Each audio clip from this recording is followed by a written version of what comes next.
Sahabat Kompas, kurang lebih 6 bulan lagi atau tepatnya 14 Februari 2024, bangsa Indonesia akan menentukan masa depannya melalui pemilihan umum 2024. Nah, seperti apa konstelasi partai politik menjelang pemilu 2024? Saat ini saya sudah bersama dengan peneliti di Bank Kompas, Mas Eren. Kita akan membahas bagaimana hasil survei terbaru Litbang Kompas terkait elektabilitas partai politik yang digelar pada periode Agustus 2023, Mas ya. Oke Mas, langsung aja Mas. Untuk hasilnya gimana Mas? Elektabilitas parpol di Agustus 2023 ini. Ada banyak perubahan atau tetap sama aja kira-kira Mas? Ya, untuk partai politik memang secara struktur elektabilitas tidak banyak yang berubah ya. Tetap di 3 besar teratas itu muncul partai-partai seperti PDIP sebagai partai jawara di kisaran elektabilitas sampai dengan di atas 20% ya. Bahkan 24% sekarang itu. Kemudian Gerindra diikuti oleh PKB, Golkar, dan PAN, dan seterusnya itu ya, di partai papan tengah. Memang kami biasanya mengelompokkan itu menjadi partai papan atas, menengah, kemudian di bawah gitu. Partai papan atas ini memang yang biasanya di atas 6%, kemudian partai-partai di papan tengah itu di bawah 6% gitu ya. Nah, sekarang kita bahas papan atas dulu berarti Mas ya. Untuk papan atas sendiri ada perubahan nggak? Ini sepertinya ada yang menarik nih. PKB nampaknya naik ya, dari sebelumnya di peringkat 6 naik menjadi peringkat 3. Ya. Ada apa nih Mas? Ya, meskipun kalau misalnya kita tambah plus minus margin of error gitu ya, ini masih dalam ambang batas itu gitu ya. Tapi memang ada perubahan di situ. PKB naik menjadi di peringkat ketiga gitu kan, dengan mengantongi elektabilitas 7% gitu kan. Ini sebenarnya memang cukup menarik ya, kalau kita tarik dari dinamika beberapa bulan terakhir gitu, 3 bulan ya, karena survei kita di akhir itu adalah Mei ya, patokannya itu. Banyak langkah strategis yang dilakukan oleh PKB tentunya gini, manuver-manuver politik yang dilakukan gitu ya, termasuk komunikasi politik antar partai yang dilakukan oleh PKB gitu. PKB di sini tampaknya cukup bisa membuktikan eksistensinya dan bargaining posisinya yang cukup tinggi gitu ya. Setelah bergabung bersama Prabowo, kemudian PKB bisa mengambil itu gitu, mendapatkan value itu gitu. Sehingga memang ketika harus melakukan jejaring politik lagi atau membangun komunikasi politik itu, PKB cukup memiliki nilai tawar di sini. Dan ini membuktikan bahwa memang tingkat keterpilihan dari PKB cukup naik dan menggeser ya Golkar yang sebelumnya ada di posisi ketiga gitu. Terlepas dari belum ditentukannya Mohaimin Iskandar sebagai cawapres pendamping Prabowo nih Mas. Tapi kan ini sudah dalam satu dalam satu konteks politik yang sudah melakukan koalisi ya antara PKB dan Gerindra gitu, dengan mengusung Prabowo di sini gitu. Oke, berarti ini juga berpengaruh Mas dengan bergabungnya Golkar dan PAN yang kemarin baru-baru ini mengumumkan deklarasi Prabowo dan gabung ke KKIR. Ya, sebenarnya kan isu dari wacana penggabungan koalisi besar ini sudah lama ya munculnya gitu kan, bahkan sejak April gitu kan. Tapi ketika survei ini kita lakukan itu memang belum berada di tenggat waktu itu ya, karena kita baru mengambil ini kan di awal Agustus ya, kemudian selang berapa waktu itu baru PAN dan Golkar melakukan deklarasi untuk bergabung bersama barisan KKIR kan. Tapi di sini setelah kita lihat memang sudah ada indikasi-indikasi itu, dengan melihat misalnya dengan melihat dari hasil survei terbaru ini, pemilih-pemilih Golkar itu memang sudah cenderung ke Prabowo sebagian besar ya, mayoritas sudah ke Prabowo. Kemudian diikuti juga oleh PKB gitu misalnya. PAN meskipun dia masih tinggi di pemilih Anies gitu ya untuk memilih PAN ini, tapi beberapa memang kita lihat ada penaikan untuk ke Prabowo saat ini gitu. Oke, Mas, kita balik lagi ke yang peringkat pertama dan kedua, yaitu PDIP dan Gerindra. Ini tetap ya Mas, nggak terlalu berubah jauh. Ini kenapa nih Mas? Ya, karena memang dua partai ini kalau kita lihat dari sisi pemilih ya, itu memang sudah cukup ajak di pemilih-pemilih grassroots-nya itu ya, akar rumput itu sudah sangat kuat gitu ya. Kemudian dari sisi sebaran kalau kita lihat memang PDIP itu memang kuat di Jawa, dan itu masih terbukti hingga sekarang gitu, pemilihnya sebagian besar memang masih di Jawa. Kemudian di Gerindra ini yang cukup menarik juga kalau kita lihat hingga hari ini itu memang cukup melebar di pemilih-pemilih luar Jawa. Ini juga terrepresentasi dari hasil pemilu sebelumnya, memang Gerindra ini cukup membuktikan dia cukup kuat di luar Pulau Jawa gitu kan. Hampir berimbang itu Oke, Mas. Gerindra itu untuk di Jawa dan luar Jawanya itu. Untuk Golkar dan Demokrat ini kan tidak berubah. Justru Demokrat malah mengalami penurunan Mas ya jika dibandingkan dengan periode Mei lalu sekitar 1%. Ini apa gimana nih Mas? Untuk Golkar dan Demokrat sebetulnya kalau kita lihat ini penurunannya sangat sedikit sekali ya, masih dalam margin of error. Tapi kalau kita lihat memang dibandingkan oleh PKB tadi yang menggeser kedua ini kan sebetulnya kayaknya cukup signifikan kenaikannya itu. Langkah-langkah politik yang dilakukan oleh Golkar maupun PAN maupun Demokrat misalnya itu cenderung lebih pasif lah dibandingkan oleh PKB yang sangat terlihat gitu kan, sangat cukup masif lebih gitu, sering ya. dibicarakan. Lebih sering dibicarakan, kemudian bargaining position yang ditunjukkan itu ya, lagi-lagi itu yang bisa membuat PKB itu terlihat makin populer dan sehingga ini tentu akan mempengaruhi keterpilihannya. Oke, baik. Kita geser ke yang papan tengah nih Mas. Ini ada yang menarik, PKS melonjak cukup lumayan Mas ya, sekitar 3%. Apa nih Mas yang terjadi? PKS sebetulnya ini kembali lagi ke titik awalnya dia. Memang berada di angka elektabilitasnya 6%, 6-7% ya.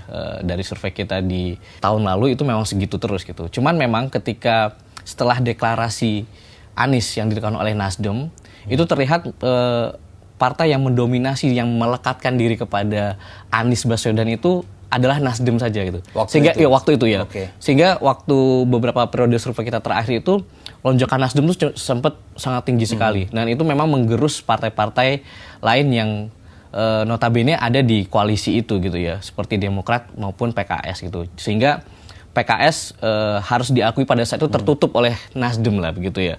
Kemudian mungkin beberapa waktu terakhir kita lihat Anies cukup intens juga sudah melakukan berbagai aktivitas politik yang melekatkan diri dengan PKS juga. Nah ini mungkin yang membuat pemilih-pemilih PKS di akar rumput cukup optimis ya, tergerak lagi untuk bisa kembali kepada pilihannya yaitu ke partai PKS gitu.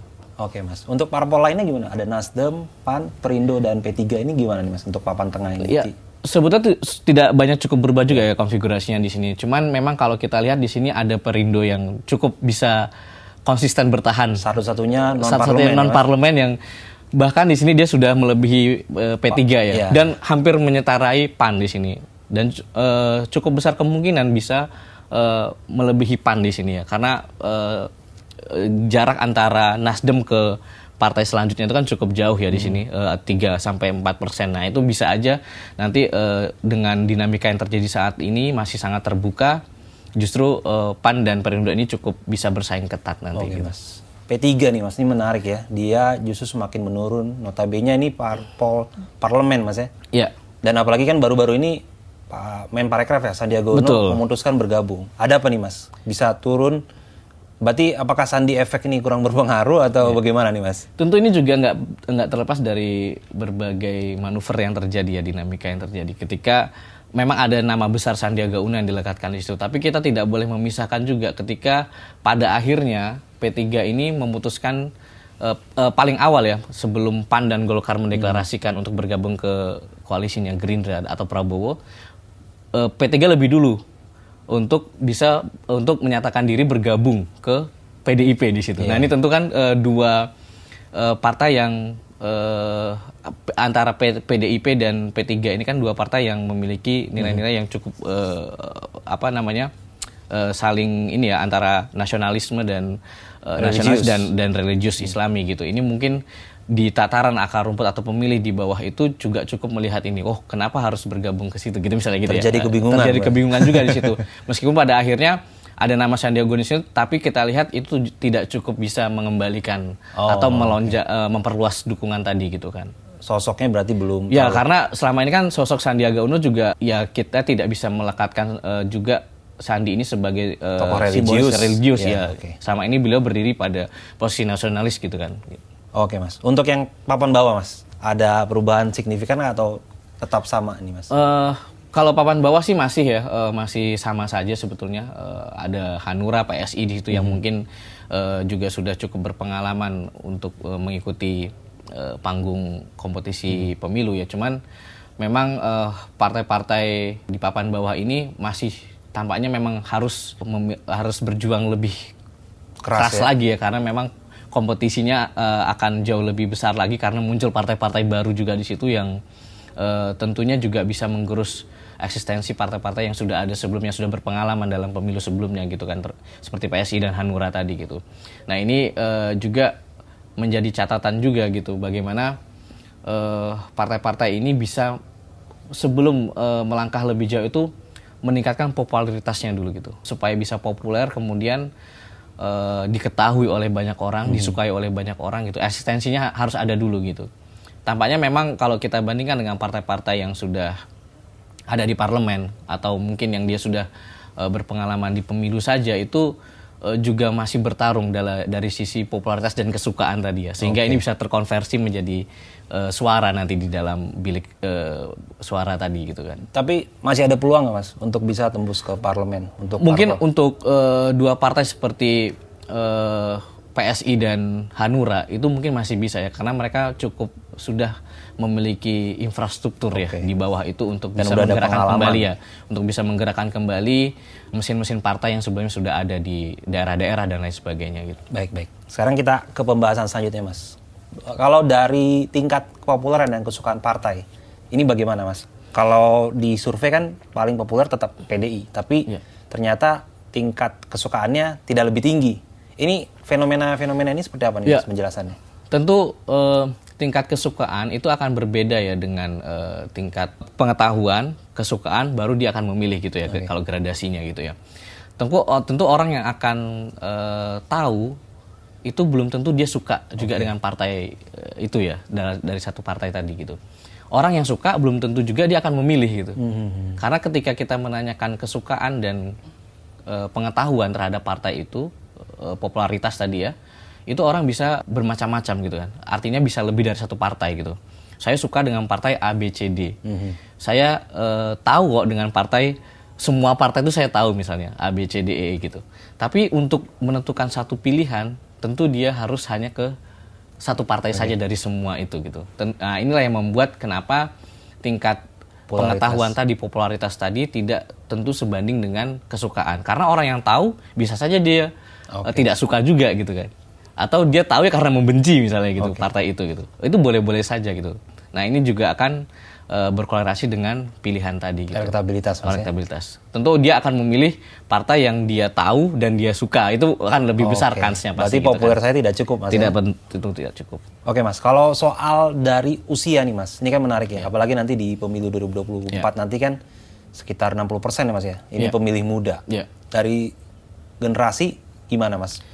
Kalau dari generasi kita lihat memang kebanyakan memang partai-partai lama yang kita bilang yang sudah cukup kuat mengakar di dalam panggung pemilu maupun ini ya politik Indonesia ini sudah lama, itu memang cenderung ke pemilih-pemilih usia atas ya, artinya milenial ke atas gitu. Tapi kalau kita lihat memang ada beberapa dinamika yang terjadi di sini gitu. Misalnya Gerindra itu dari untuk hasil survei terbaru dia cukup berimbang itu di semua kelas usia tadi, di kelompok usia tadi. Mulai dari pemilih mula, kemudian pemilih milenial sampai dengan usia 40 tahun itu, kemudian usia-usia lanjut yang pemilih-pemilih tua di atas 40 tahun itu cukup berimbang, itu sepertiga semua itu. Kemudian ada yang cukup menarik juga misalnya Golkar ya di sini yang bisa cukup memperluas dukungannya di generasi millennials. Artinya pemilih yang di bawah 40 tahun itu yang sudah bekerja, yang sudah mapan tuh cukup bisa diambil oleh Golkar di sini. Kemudian kalau kita lihat di situ ada PKS juga yang justru dukungannya itu lebih lebar ke generasi-generasi tua di sini. Gitu. Ini kan juga menjadi satu perebutan tadi ya, kalau misalnya Mas bilang tadi kalau besok adalah ceruk terbesarnya itu ada pemilih muda, tentu pemilih-pemilih di generasi millennials 40 tahun ke bawah ini akan menjadi perebutan yang sangat signifikan sekali dan sangat berpengaruh, pasti itu yang akan diambil oleh partai gitu untuk bisa meyakinkan pemilih-pemilih di usia ini gitu. Mas, kalau tadi Gerindra kan dia merata ya. Kita tahu Gerindra ini partai lama ya, apalagi pemimpinnya Prabowo Subianto. Yang juga sudah berumur lah bahasanya. Kenapa dia bisa terkenal di kalangan GZ dan milenial tadi lumayan? Apa nih manuver-manuver yang mungkin dilakukan oleh Gerindra yang sehingga mengakibatkan dia tidak hanya didominasi oleh pemilih tua lagi. Ya kita harus akui ya, personal branding yang dilakukan oleh Prabowo dengan memanfaatkan gimmick-gimmick politik ya, dengan Prabowo sadar betul kalau beliau ini adalah sosok yang harus terus melakukan perluasan dukungan di kalangan millennials, pemilih muda tadi, termasuk pemilih mula tadi gitu kan. Beliau sadar betul di situ, sehingga banyak aktivitas politik yang dilakukan sejauh ini itu betul-betul menyasar kelompok usia ini gitu. Berkaitan langsung. Berkaitan langsung, termasuk dengan memanfaatkan sosial media. Kita harus akui sosial media yang dimainkan oleh Prabowo dan tim Gerindra mungkin di situ ya, termasuk di situ, itu cukup berpengaruh terhadap apa yang dicitrakan personal branding dari Prabowo dan Partai Gerindra ini sendiri gitu. Nah, itulah yang membuat bagaimana pemilih-pemilih mula ini atau pemilih muda ini bisa kemudian tertarik dan simpati terhadap sosok Prabowo maupun Gerindra itu, dan sehingga mengalihkan pilihannya kepada Gerindra maupun Prabowo. Berarti ini masih ada waktu ya buat parpol-parpol lain untuk mungkin lebih memanfaatkan media sosialnya sebagai salah satu media kampanye. Tentu. Sosial media akan sangat berpengaruh besar terhadap apa yang dicitrakan oleh partai politik. Politik itu kan adalah citra ya, citra baik yang ditunjukkan gitu. Jadi itu adalah cara paling efektif karena pengguna sosial media kita sangat besar sekali, aktivitasnya juga sangat tinggi dan menyasar ke semua kelompok gitu kan. Apalagi kelompok muda yang dia adalah pengguna aktif gadget, pengguna aktif sosial media di berbagai platform gitu. Sehingga para kandidat tentu harus bisa berlomba di panggung yang sangat terbuka ini, di panggung yang sangat semua informasi semua informasi arusnya sangat tinggi sekali di situ gitu kan. Jadi memang harus bisa menggait simpati pemilih-pemilih tadi di segmen pengguna sosial media tadi. Terakhir nih Mas, kita bahas soal pilihan dari tokoh-tokoh. Apakah ini cukup signifikan? Baru-baru ini kita lihat kan parpol banyak bermanuver ya.